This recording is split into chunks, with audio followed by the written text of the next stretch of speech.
Back up now, or I will have you detained." The voice cut through the quiet like a slammed door in a room that had no reason to be loud. Sharp, practiced, confident in a way that came from never being questioned, and it echoed across the polished black iron gate, standing nearly 12 feet tall at the entrance of one of the most exclusive private estates in Los Angeles County. A place where every driveway curved like it had something to hide, and every home behind those gates carried a price tag north of $8 million. And yet, right there, idling just inches from the sensor line, sat a matte gray SUV with a man inside who didn't match the image those guards had in their heads. Malcolm Hayes rested one hand lightly on the steering wheel, his posture relaxed, almost too relaxed for a situation that was escalating by the second. The dashboard clock reading 7:42 p.m. as the California dusk settled into that soft golden blue that made everything look expensive, even the tension, even the stairs, and still he didn't move. Didn't argue, didn't even roll the window down all the way, because he had seen this before. Not here exactly. Not this gate. Not these uniforms. But this moment, this tone, this assumption that wrapped itself around him before he even spoke, before he even had the chance to exist as anything more than what they decided he was. One of the guards stepped closer now, his boots crunching lightly over the gravel lining the edge of the entry lane, his hand resting near the radio clipped to his shoulder like he was already preparing to escalate something that hadn't needed escalation. "I said back up," he repeated, slower this time, louder, making sure anyone within 50 feet could hear the authority in his voice. Like volume could replace certainty, like repetition could justify the judgment already made. Malcolm's eyes shifted slightly, not to the guard, but to the reflection in the side mirror where the tall metal gate stood closed behind him, unyielding, final, and for a brief second, just a flicker, something passed through his expression, not anger, not fear, something quieter, something older, the kind of recognition that comes from realizing the scene in front of you is just another version of something you've lived before. "Sir, you need to leave," another guard added, this one younger, his tone edged with something that tried to sound professional but couldn't quite hide the impatience underneath. "This is a restricted residential zone." Malcolm let the words hang there, not responding immediately, letting the silence stretch just long enough to make it uncomfortable. Because silence, when used right, had weight, and he knew that. He had built an empire on knowing when to speak and when to let others fill the space with their own mistakes. The engine hummed softly beneath him, steady, controlled, like everything about him. And finally, he spoke, calm, even, almost too simple for the tension that surrounded it. "I live here." The words didn't rise, didn't challenge, they just existed, and somehow that made them hit harder. The younger guard let out a short laugh, not loud, but loud enough. The kind of laugh that wasn't about humor, it was about dismissal. "Yeah, okay," he said, glancing over at his partner. "You and everybody else who tries this gate." A third figure emerged from the small security booth to the side, a man with a pressed uniform and a badge that caught the fading light. The shift supervisor, his presence changing the energy immediately, not because he was louder, but because he carried himself like someone used to making final calls. "What's going on?" he asked, though his eyes had already scanned Malcolm's car, already made their own assessment before any answer could come. "He says he lives here," the first guard replied, a hint of sarcasm slipping into the last word. The supervisor nodded once, slow, deliberate, then stepped closer to the driver's side window, leaning just enough to look inside, without fully committing, as if even proximity required permission. "Sir, this community has strict access protocols," he began, his tone measured but firm. "If you're a resident, you'd have a registered vehicle or a gate code." Malcolm met his gaze now, steady, unblinking. "I do," he said, and again, nothing more, no explanation, no rush to prove himself, just the statement. The supervisor's jaw tightened slightly, the smallest shift, but it was there, because confidence without evidence was something he wasn't used to entertaining, especially not from someone who didn't fit the pattern he expected. "Then go ahead and use it," he said, stepping back half an inch, crossing his arms, waiting, watching, the air around them tightening like a held breath, somewhere behind the gate. A car rolled slowly down a curved driveway, its headlights sweeping across manicured hedges. and stone pillars, then disappearing again. Oblivious to the standoff at the entrance, Malcolm's fingers tapped once against the steering wheel, a soft, almost inaudible rhythm, and for a moment, just a moment, the world seemed to slow, because this wasn't just about a gate. It never was. It was about access, about perception, about who was allowed to exist comfortably in spaces like this without being questioned, and who had to justify every inch, every second, every breath. A phone lifted. Somewhere to the side, a resident who had paused their evening walk now recording, curiosity turning into something else as the scene unfolded, whispers beginning to form in the background.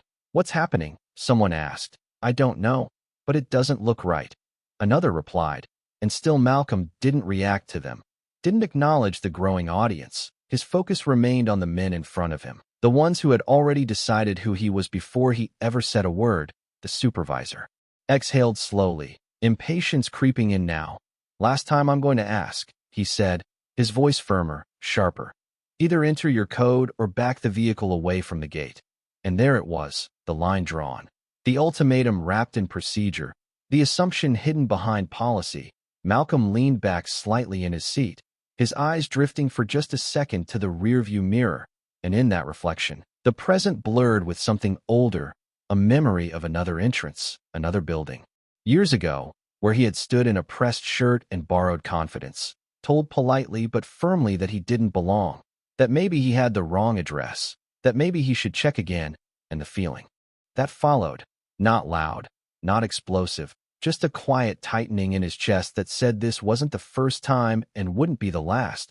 But that was before the companies, before the acquisitions, before his name was etched into contracts and ownership papers and entire developments like the one behind this gate. The reflection faded as quickly as it came, and Malcolm's eyes returned to the present, clear, focused, unshaken. He reached into the center console, not rushed, not dramatic, just precise, pulling out his phone, the screen lighting up his face in a soft glow that contrasted with the tension outside. The guards exchanged a quick glance, subtle, but telling, because this was the part where most people argued, where voices raised, where frustration took over. But Malcolm wasn't doing any of that, and that made it worse, that made it unpredictable. "Sir," the supervisor said again, a hint of warning slipping into his tone now. "If you're calling someone to let you in, you still need to clear." Malcolm didn't look up as he spoke, his voice cutting through the sentence not by volume, but by certainty. "I'm not calling someone to let me in," he said, his thumb moving once across the screen, deliberate, controlled. "I'm calling because you just made a mistake." The words landed heavier than they sounded, the kind of sentence that didn't need emphasis because it carried its own weight. The supervisor's expression didn't change immediately, but something behind his eyes shifted, just slightly, like the first crack in something that had seemed solid a second ago. The phone connected on the other end, and Malcolm lifted it to his ear, his gaze still steady, still locked on the men who had decided he didn't belong. "This is Hayes," he said, calm, direct, "run executive override on Gate 3. And in that moment, before anything else happened, before any system responded, before any gate moved, before any truth revealed itself, the silence that followed felt different, heavier, like the world itself had paused just long enough to see which version of this story it was about to become. The line stayed open for less than 2 seconds, but it felt longer. Because the silence on the other end carried a different kind of authority, not rushed, not confused, just immediate recognition, confirmed. A voice replied, crisp and professional, and then the call ended just as clean as it began. Malcolm lowered the phone slowly, his expression unchanged, as if nothing significant had just happened.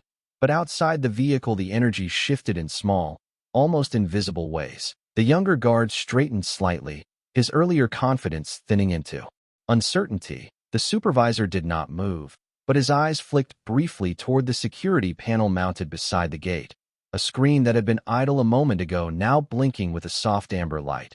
Waiting, processing, deciding, "What exactly did you just do?" the supervisor asked, his tone still controlled but no longer entirely certain. Malcolm did not answer right away. He simply rested his phone back in the console and returned both hands to the steering wheel, calm, steady, like a man who was not trying to win an argument because he already knew how it would end. The gravel shifted again as another resident slowed their car a few yards behind, headlights cutting across the scene, illuminating faces that were no longer fully confident, no longer fully in control. A woman stepped out from the passenger side of that car, her phone already raised, capturing everything. "This is being recorded," she said, not loudly, but clearly enough that it settled into the air like a warning. The supervisor exhaled through his nose, a small gesture, but one that carried weight, because now this was not just a routine stop. It was a moment being witnessed, documented, held in place. "We are following protocol," he said, more for the audience than for Malcolm. "We cannot just let anyone through." Malcolm finally looked at him again, his gaze steady, not confrontational, just certain. "That is the problem," he said quietly. "You think this is about letting someone through." The words landed without force but with precision, and for a second, the supervisor did not respond, because something about the way it was said did not fit the script he was used to. The panel beside the gate let out a soft chime, subtle but unmistakable. All three guards turned toward it at once. The amber light shifted to white, then to a steady green. The screen flickered, loading information that had not been there before. The younger guard stepped closer, squinting slightly as if trying to make sense of what he was seeing. "What is that?" he muttered. The supervisor moved in beside him, his posture tightening, and then the text appeared, clean. "Official, undeniable, access level, executive override. Property status, primary owner authorized," and beneath it, a name that did not require explanation, Malcolm Hayes. The supervisor blinked once, then again, as if the screen might change if he looked at it differently. But it did not. It remained exactly as it was, clear, permanent, real. The younger guard took a small step back, the earlier smirk gone, replaced by something quieter, something closer to realization. "That is not possible," he said under his breath, but it was not a challenge anymore. It was a reaction. The system responded again, this time with a voice, neutral, automated, carrying no emotion but all the authority in the world. "Welcome back, Mr. Hayes. Gate 3 access granted." And just like that, the lock mechanism inside the iron gate clicked, a sound that was not loud, but carried further than anything else in that moment. Because it marked the exact second everything shifted, the gate began to move, slow at first, then steady, opening inward with a smooth mechanical glide that did not care about opinions or assumptions or earlier statements. It only responded to truth. And the truth had just been verified.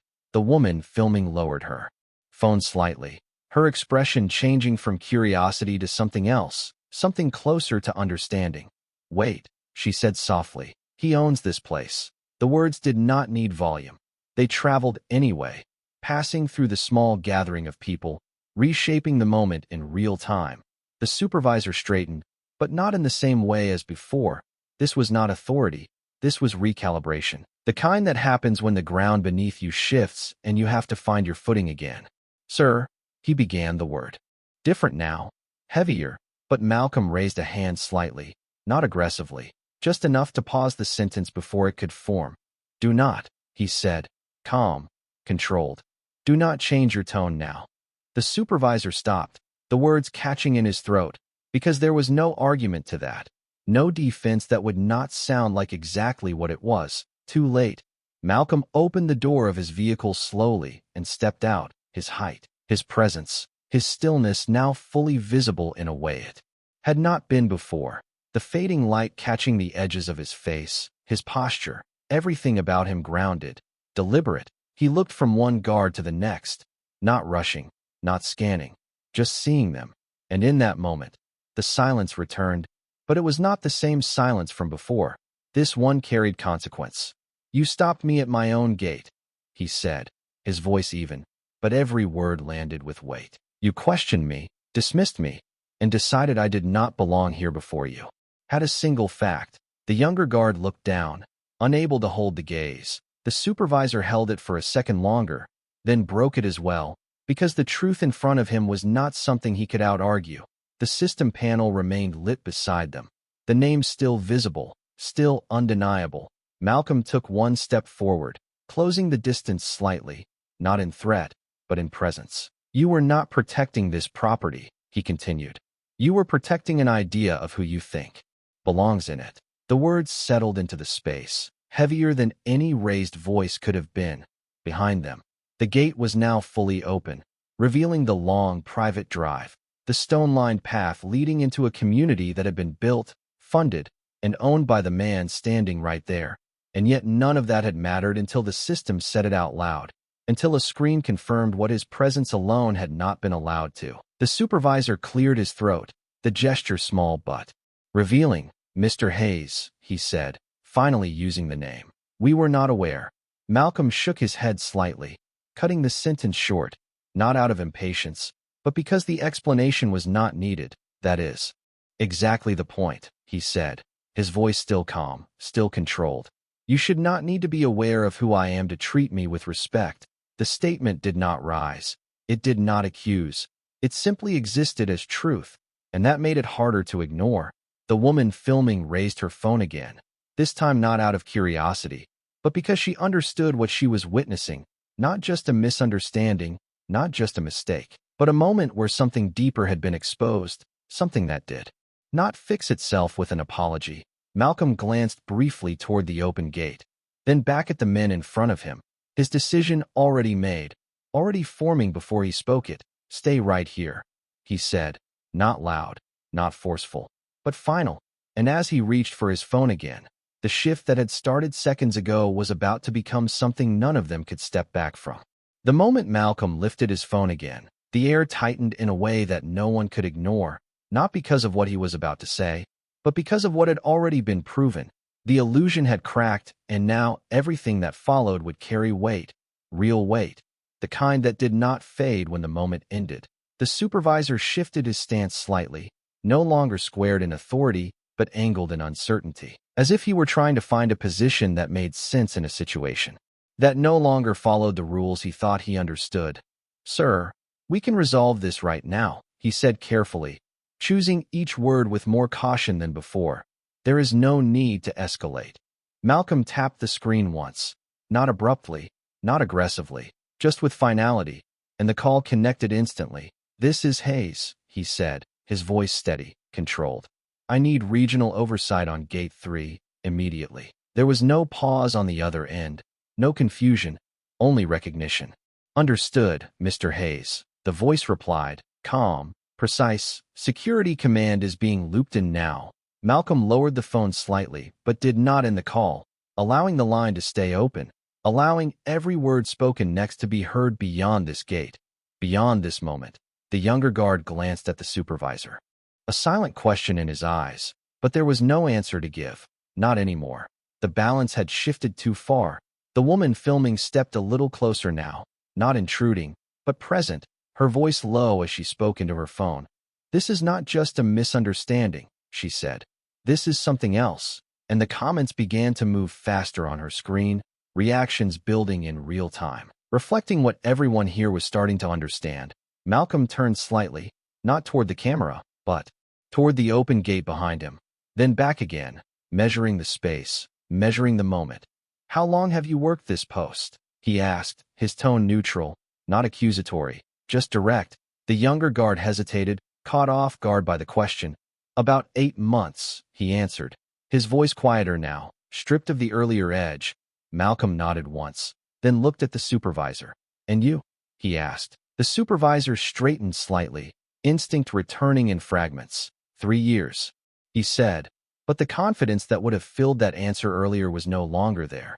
It had been replaced by something more cautious, more aware. Malcolm let the silence sit for a second, then spoke again.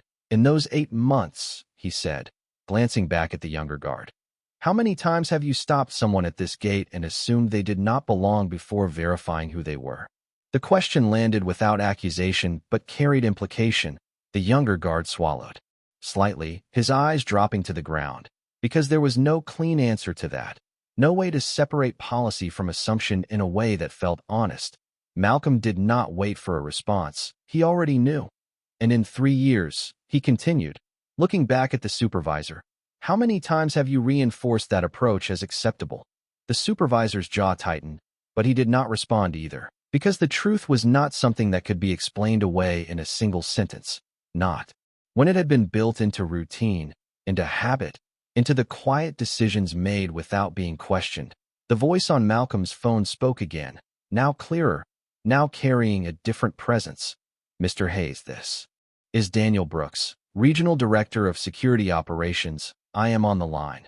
Malcolm lifted the phone slightly, enough for the men in front of him to hear, but not enough to make it a performance.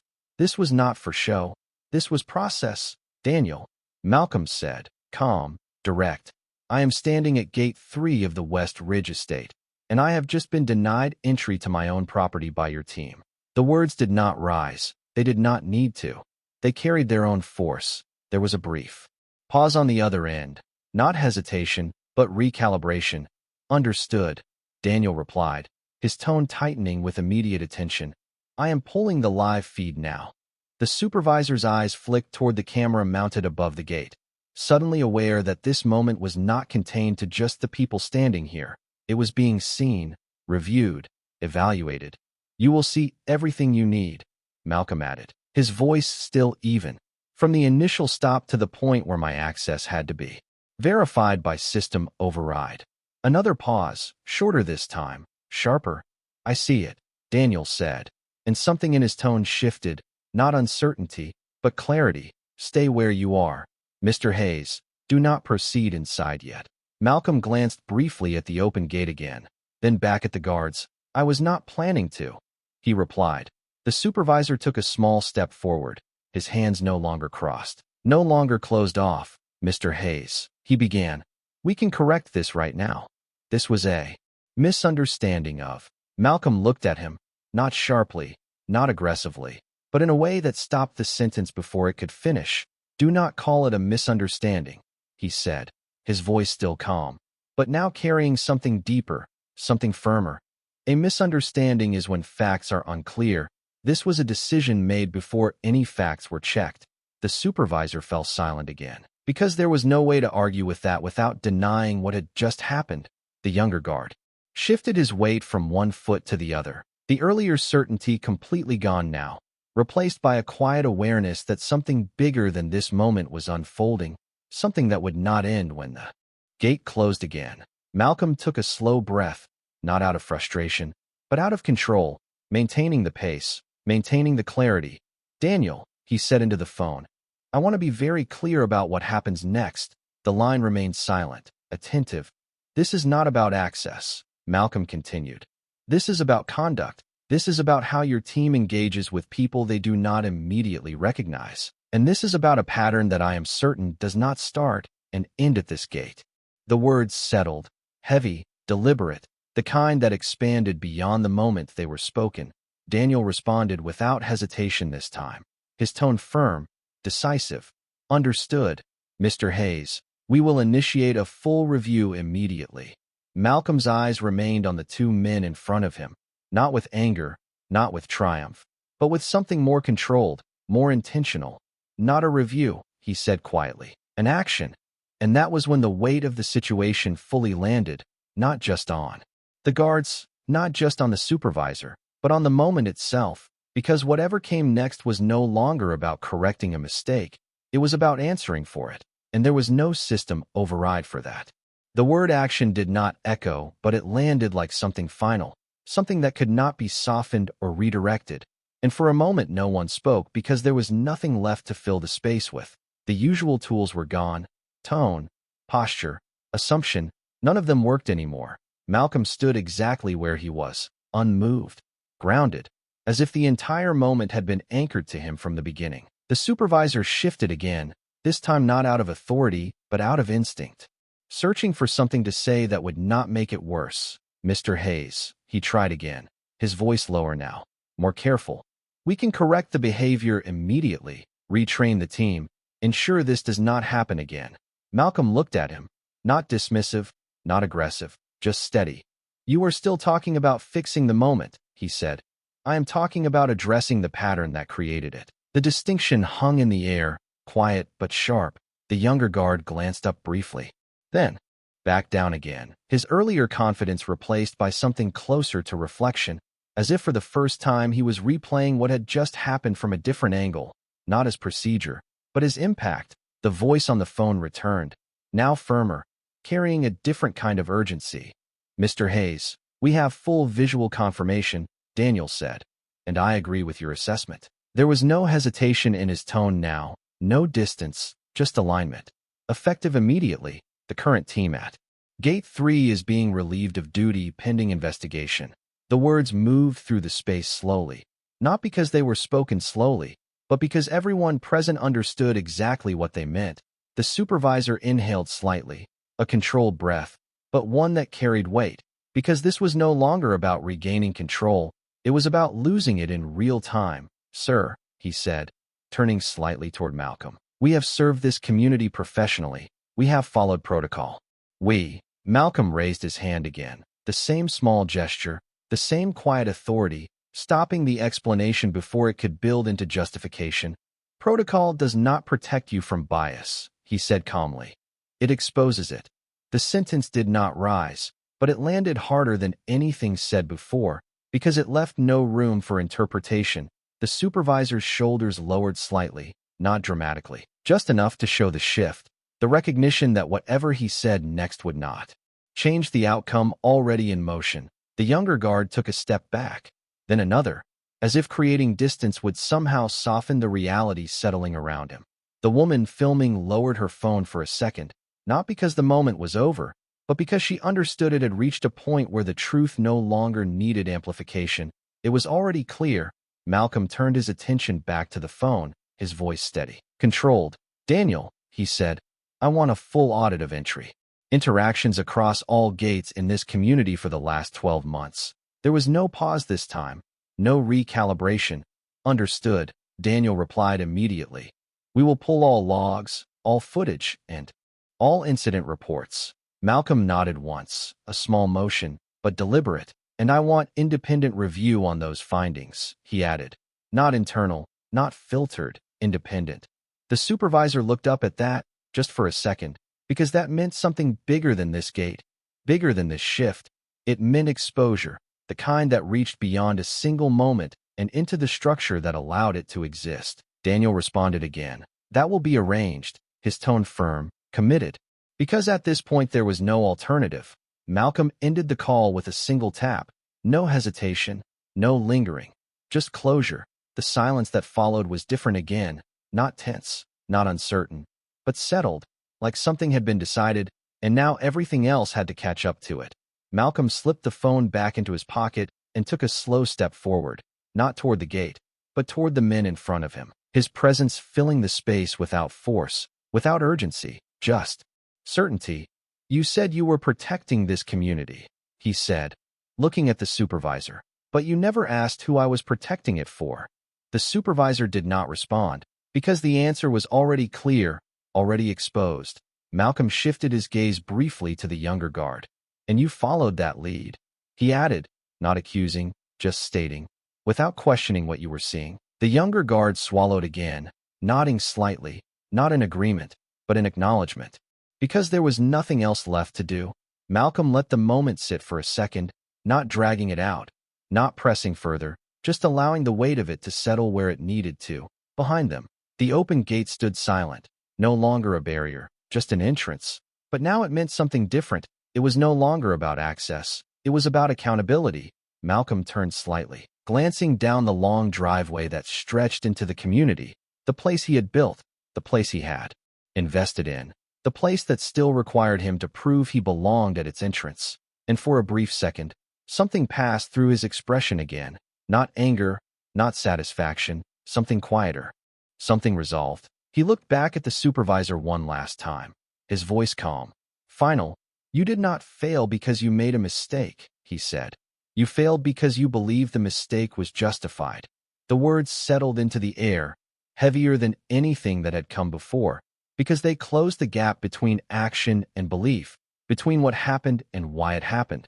The supervisor nodded once, slowly, not in defense, not in agreement, but in acceptance, because there was no argument left to make. The younger guard remained still, his posture no longer rigid, no longer defensive, just present, absorbing what had unfolded.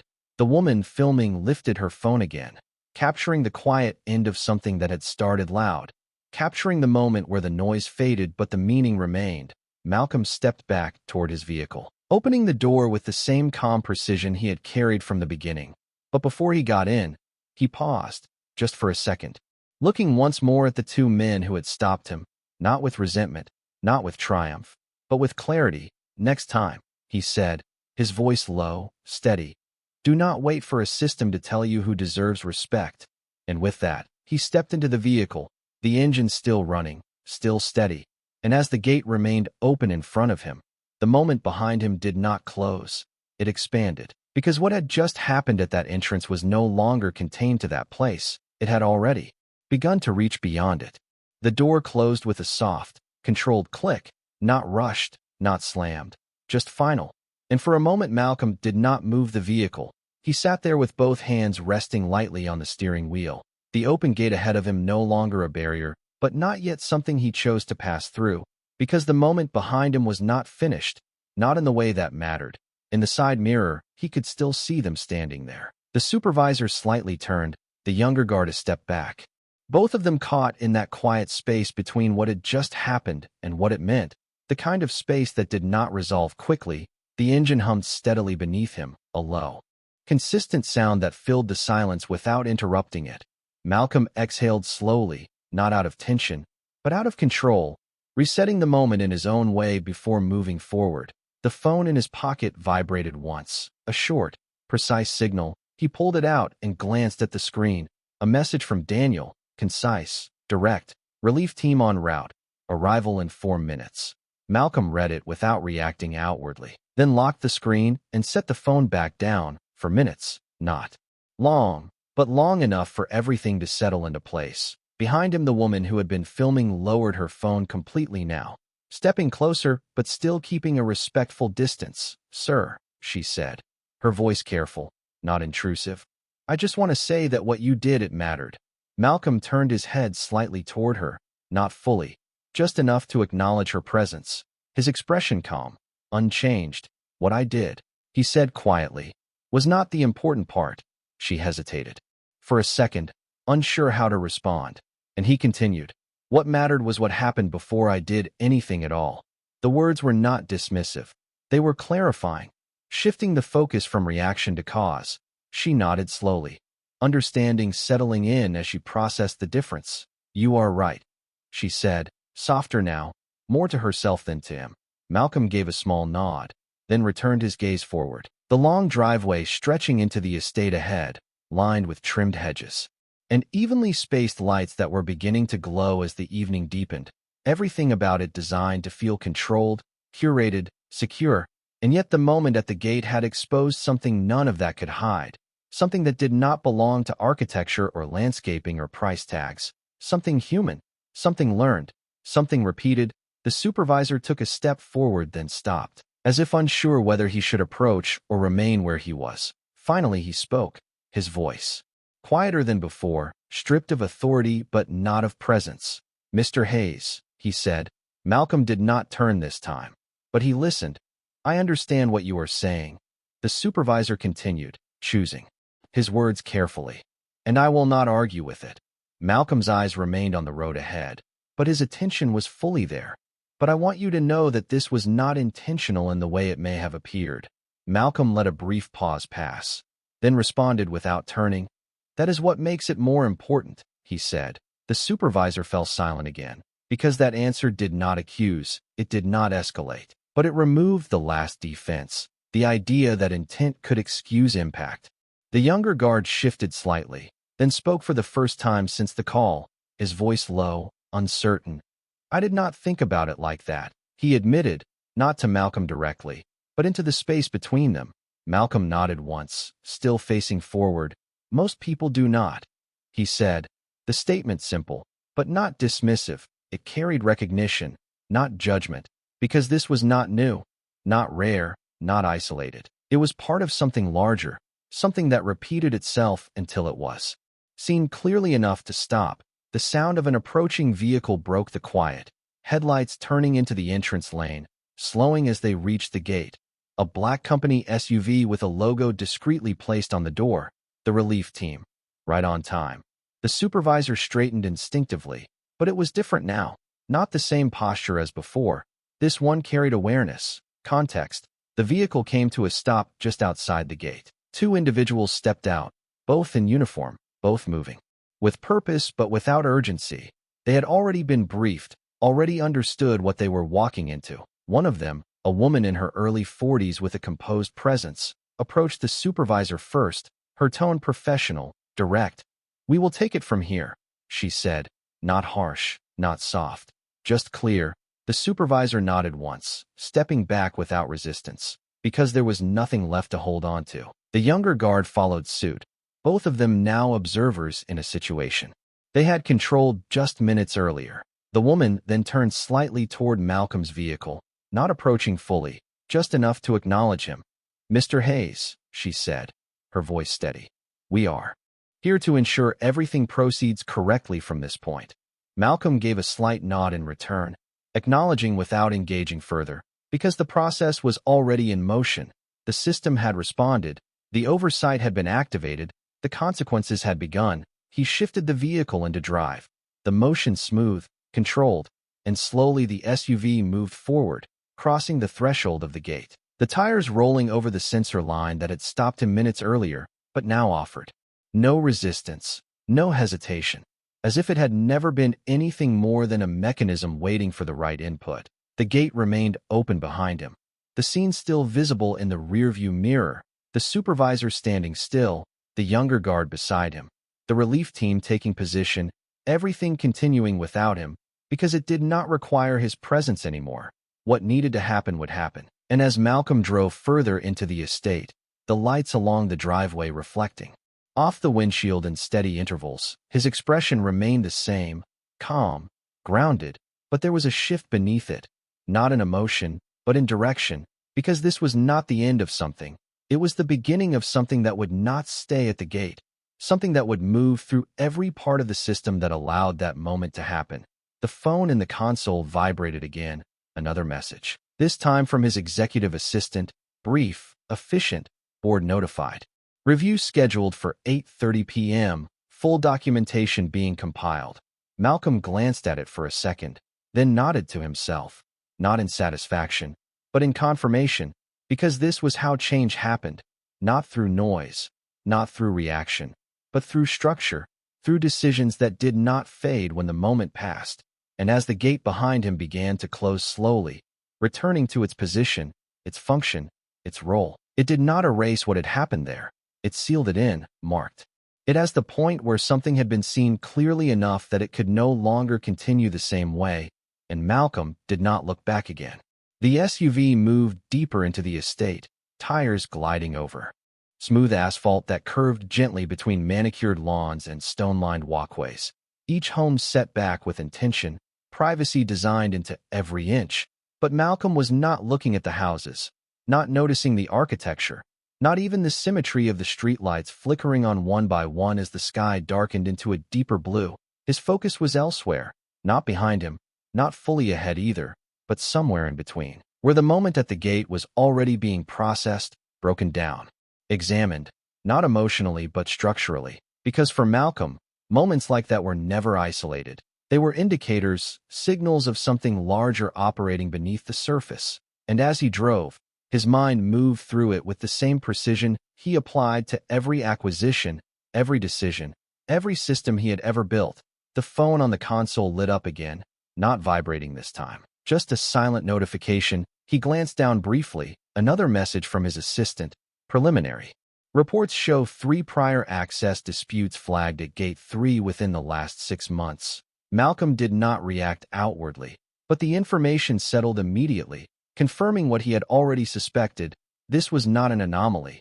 It was a pattern, and patterns required correction, not explanation. He tapped the screen once, responding with a short directive. Pull full transcripts and video for each incident. Then placed the phone back down without hesitation, his hands returning to the wheel, steady, controlled. The road curved slightly to the left, leading toward a wider section of the estate where larger homes stood behind private drives, each one lit softly, quietly, as if designed to exist without drawing attention. And yet the system that governed access to all of it had just been exposed in a way that no design could hide. Malcolm slowed the vehicle slightly as he approached his own property, a wide, modern structure set back behind a secondary gate, lower, more discreet, one that opened automatically as the system recognized his vehicle. No delay, no question, no hesitation. The contrast was immediate, almost sharp, the difference between a system that knew and a system that assumed. The gate opened fully before he even reached it, and as he drove through, the motion was seamless, expected, correct, but it did not erase what had happened at the entrance. It highlighted it, defined it. He pulled into the circular driveway and brought the SUV to a smooth stop, the engine idling for a second before he turned it off.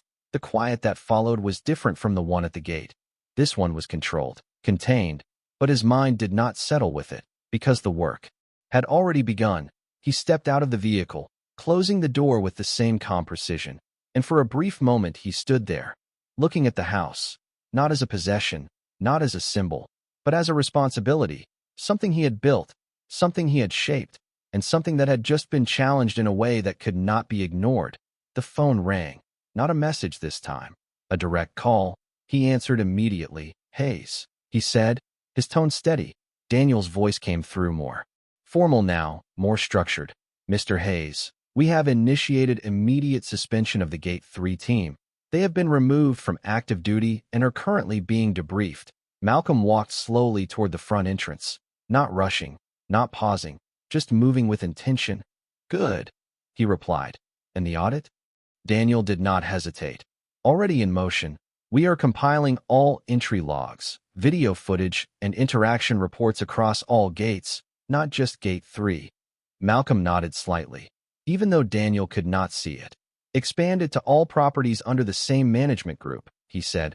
"I do not want this isolated to one location." There was a brief pause, not resistance, but adjustment. "Understood," Daniel replied. "We will extend the review accordingly." Malcolm reached the door, unlocking it with a simple touch, stepping inside without breaking the rhythm of the conversation. The interior lights came on automatically, illuminating a space that was clean, quiet, controlled, a reflection of the way he operated. "I want preliminary findings by morning," he continued, his voice unchanged. "Not summaries, not interpretations, raw data." Daniel responded immediately. "You will have it." Malcolm ended the call with a single tap, setting the phone down on the entry table as he walked further into the house. His footsteps measured, unhurried, but there was no pause in his process, no delay in his thinking, because the moment at the gate had already moved beyond itself. It had triggered something larger, something that would not stop at correction. It would require restructuring. He walked into his office, a space designed for clarity, for focus, a large desk. Minimal distraction, screens that could bring any system, any report, any detail into view within seconds. He sat down, not heavily, not dramatically, just with purpose, and reached for the control panel. Activating the central display, multiple windows opened instantly, security logs, property management dashboards, access control systems, all of it interconnected, all of it visible. And as the data began to populate, patterns started to emerge, not obvious at first glance, but clear enough. When viewed through the right lens, flagged interactions, repeated notes, language that was consistent in tone even when the individuals involved were different. Malcolm leaned back slightly, not relaxing, but observing, analyzing, his eyes moving across the screen with precision, each detail fitting into a larger picture. And as he looked at it, the moment at the gate replayed again, not emotionally, but structurally. The sequence, the language, the assumption, the escalation, all of it, aligned with what he was now seeing in the data, and that confirmed it fully. This was not about one team, one supervisor, one guard. This was embedded, learned, repeated, and that meant the response had to match that scale. He reached for his phone again, dialing another number without hesitation. The call connected quickly. "Carla," he said, his voice steady. "I need legal and compliance teams on standby tonight." There was no surprise on the other end, only readiness, already preparing. She replied, "Do you want full escalation?" Malcolm did not pause. "Yes," he said, "full escalation, and I want a directive drafted for immediate policy revision." Carla responded without delay. "Understood, I will. Have a draft ready within the hour." Malcolm ended the call and placed the phone back down, his gaze returning to the screens, the data, the pattern, the structure, and for a moment, the room was completely silent, no movement, no distraction, just clarity. Because what had started as a single moment at a gate was now something else entirely, something that would move through systems, policies, and decisions. Something that would not rely on recognition or override codes, but on a standard that did not change depending on who stood in front of it. And as Malcolm sat there, the quiet around him was not the end of the moment. It was the beginning of the next one. The screens continued to fill with data, rows of entries stacking into patterns that no longer looked random once you knew where to look. Timestamps aligned too closely, notes repeating with slight variations, phrases like unable to verify, non-resident behavior, suspicious presence appearing in different reports tied to different names, but all pointing in the same direction. Malcolm did not rush through it. He let the information unfold at its own pace, because speed was not what uncovered truth. Clarity was, and clarity required patience. His eyes moved from one window to another, cross-referencing logs with footage markers, matching written summaries against actual recorded interactions, and what emerged was not chaos. It was consistency, the kind that revealed a system operating on assumption rather than fact. The phone buzzed again. This time a secure internal line. He answered without hesitation, "Hayes." Carla's voice came through immediately, composed, efficient. "The draft directive is ready for review. I have also flagged a recurring language pattern in the incident reports. You will want to see this." Malcolm leaned slightly forward, his attention sharpening even further. "Send it to the main display," he said, and within seconds a new window expanded across the center screen, highlighting excerpts from multiple reports, different dates, different personnel. But the phrasing echoed each other in a way that was impossible to ignore, not identical, but aligned, shaped by the same underlying assumption. Malcolm read through them once, then again, slower. And as he did, the moment at the gate replayed in his mind, not as a memory, but as confirmation, the same tone, the same structure, the same quiet decision made before any verification. He exhaled slowly, not out of frustration, but out of recognition. This was deeper than training, deeper than individual behavior. This was culture. And culture did not change with reminders. It changed with disruption. "Carla," he said, his voice steady, "we are not issuing a correction. We are issuing a reset." There was no hesitation on the other end. "Understood," she replied. "Do you want immediate enforcement across all properties?" Malcolm's gaze remained on the screen, the data, the pattern. "Yes," he said. "Effective tonight. I want all access control teams operating under revised engagement protocols. No discretionary denial without verified data. No escalation without documented cause. And every interaction logged in full context, not summaries." Carla responded instantly, already moving. "I will distribute the directive and require acknowledgement from every team lead within the hour." Malcolm nodded slightly, even though she could not see it. "And I want compliance monitoring in real time for the next 72 hours, he added. "No delays, no batching. I want to see it as it happens." "It will be done," Carla confirmed.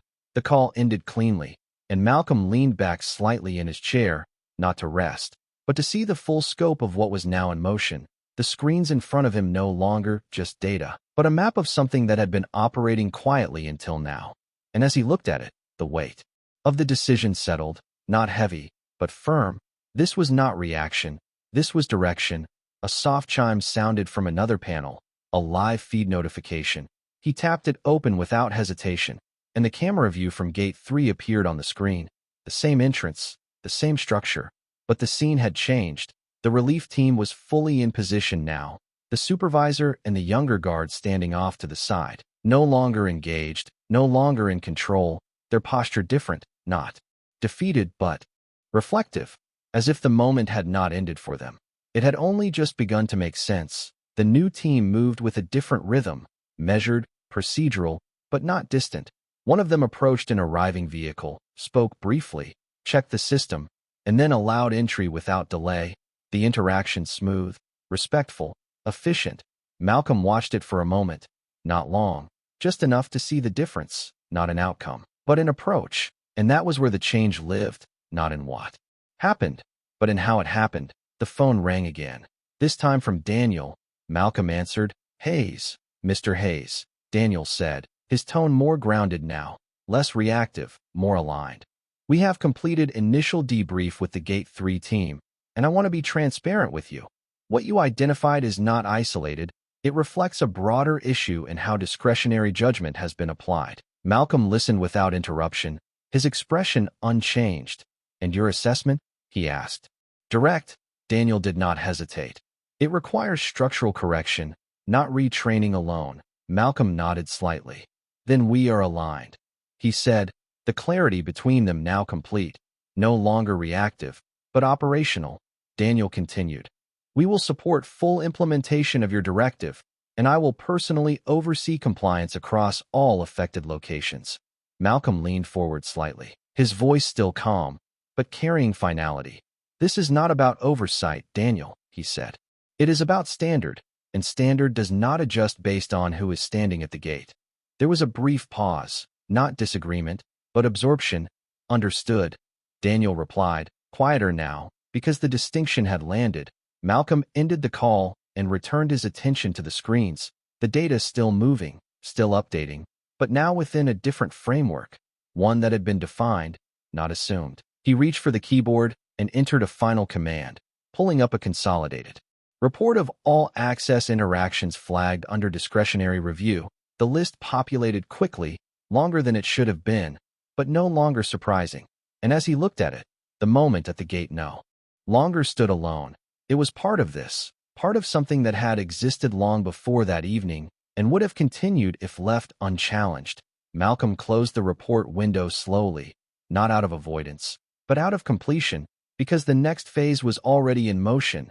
The directive had been issued, the oversight activated, the structure shifting, and as he sat back in his chair, the room quiet again, the screen steady, the system responding.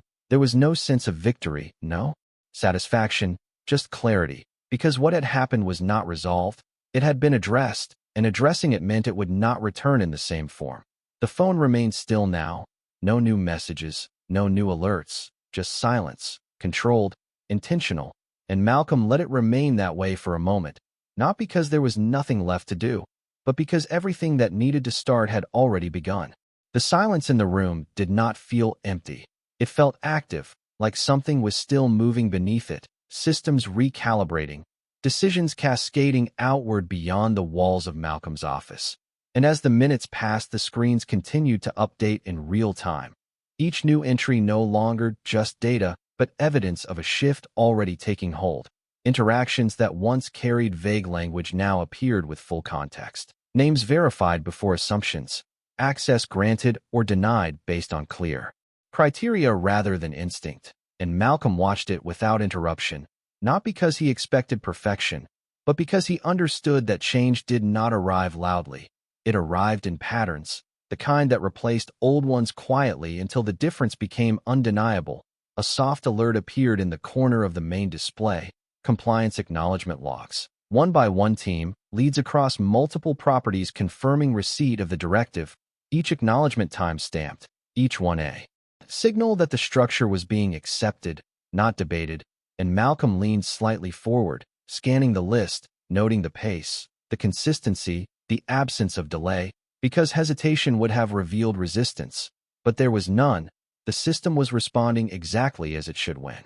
Leadership was clear. His phone buzzed again. A new message from Carla. Legal review complete.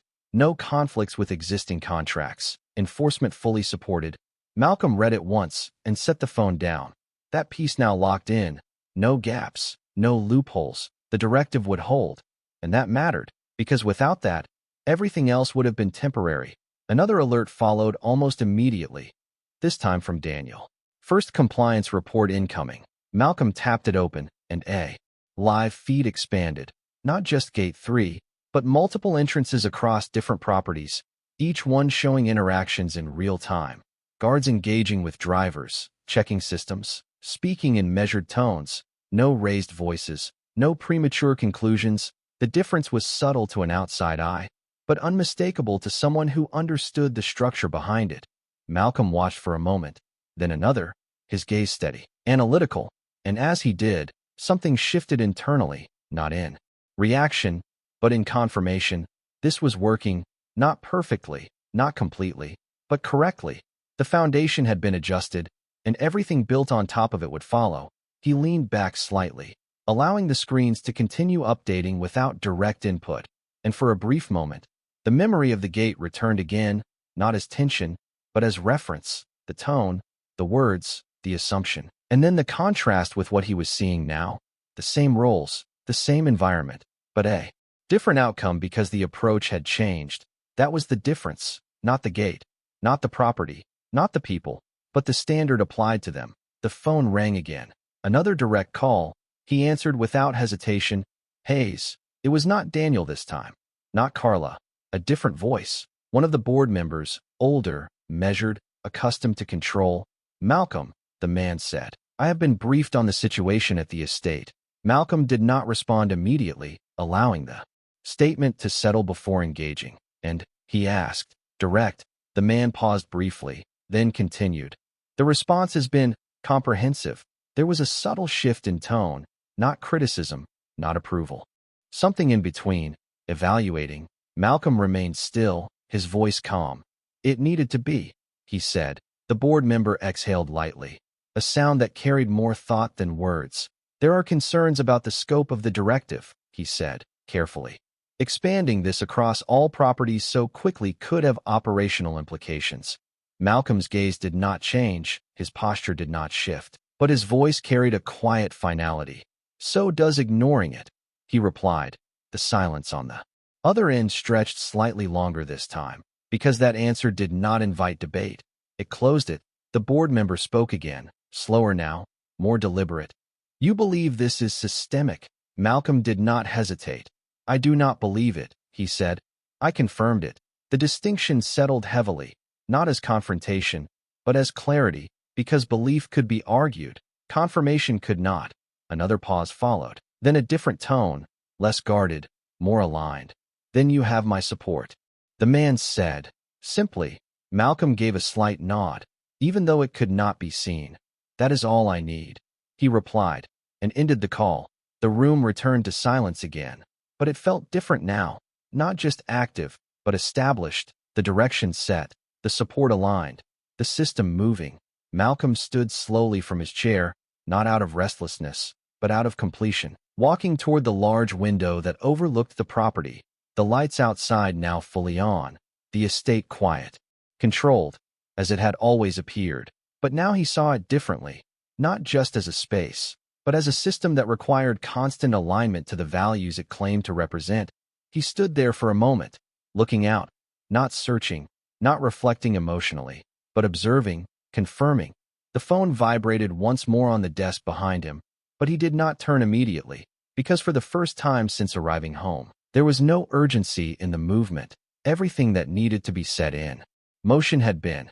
Everything that required immediate action was already underway, and when he finally turned back, walking toward the desk again, the next phase was not about reaction, it was about reinforcement. Making sure that what had begun would not fade, would not revert, would not be reduced to a moment instead of becoming a standard. He picked up the phone, glanced at the screen, and without hesitation began typing a final directive. Not long, not complex, but clear, absolute. Because sometimes the most important changes were not the loudest ones. They were the ones that removed the need for moments like that gate entirely. Malcolm's fingers moved steadily across the screen, not rushed, not hesitant, each word placed with intention as he drafted the directive that would outlast the moment, that would exist long after the memory of the gate faded from conversation. Because this was not about a single incident.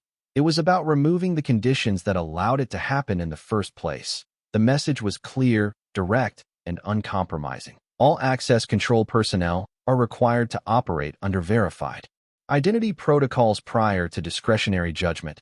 No assumption-based engagement will be tolerated.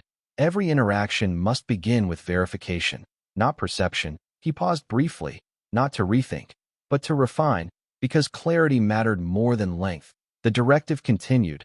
Failure to comply will result in immediate review and potential termination, not as a threat, but as a standard, something that defined the system rather than reacted to it. He read through it once more, not for errors, but for alignment, ensuring that every sentence carried the same weight, the same intention.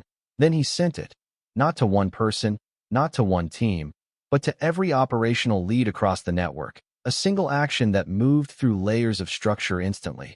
The phone screen dimmed as the message delivered, and for a moment, the room was still again, but not inactive, never inactive. Because now the system was not just responding, it was recalibrating.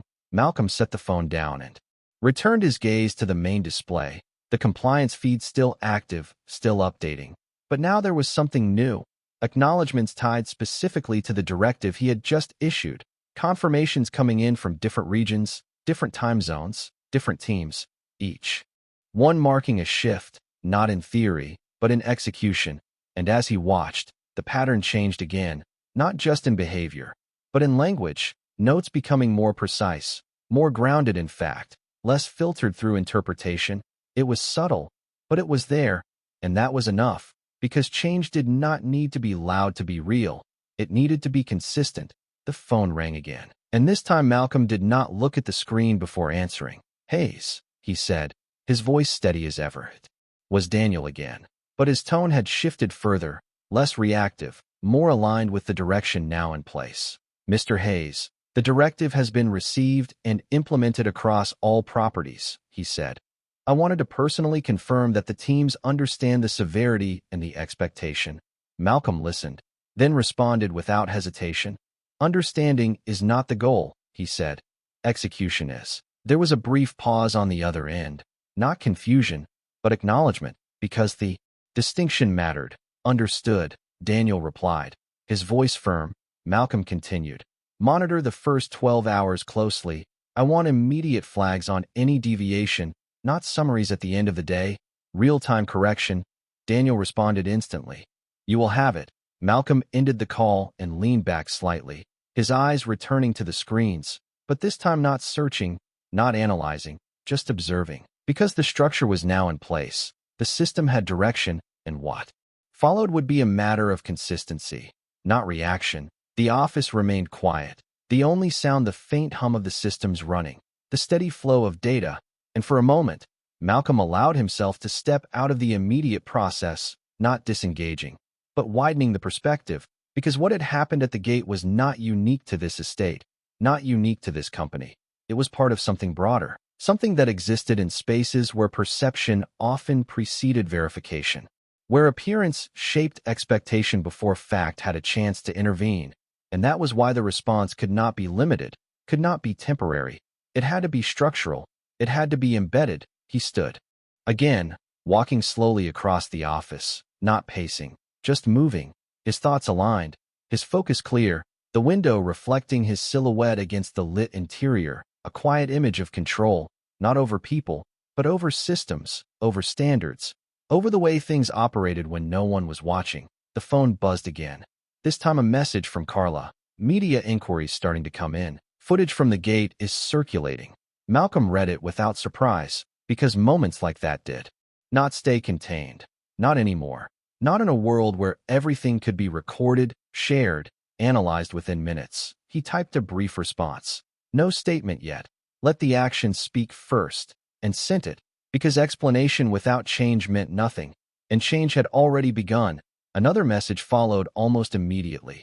Internal teams requesting clarification on enforcement timeline. Malcolm replied just as quickly. Immediate and ongoing, no phase in. The clarity was intentional, because delay created space for interpretation, and interpretation was what he was removing. He set the phone down again and returned to the desk, his hand resting lightly on the surface as he looked once more at the screens, the data, the patterns, but now they looked different, not because they had changed entirely, but because the direction had. The system was no longer operating on assumption. It was being guided by a defined standard, and that difference would ripple through every interaction, every decision, every moment where someone stood at a gate and had to decide what to do next. Malcolm's gaze shifted briefly to the camera feed from Gate 3 again. The same entrance, the same structure, but a different energy. The relief team continued their work, steady, consistent, each interaction beginning with verification, not judgment. The supervisor and the younger guard were no longer visible in the frame. Their roles in that space already concluded, but their impact remained, not as individuals, but as part of the pattern that had been addressed.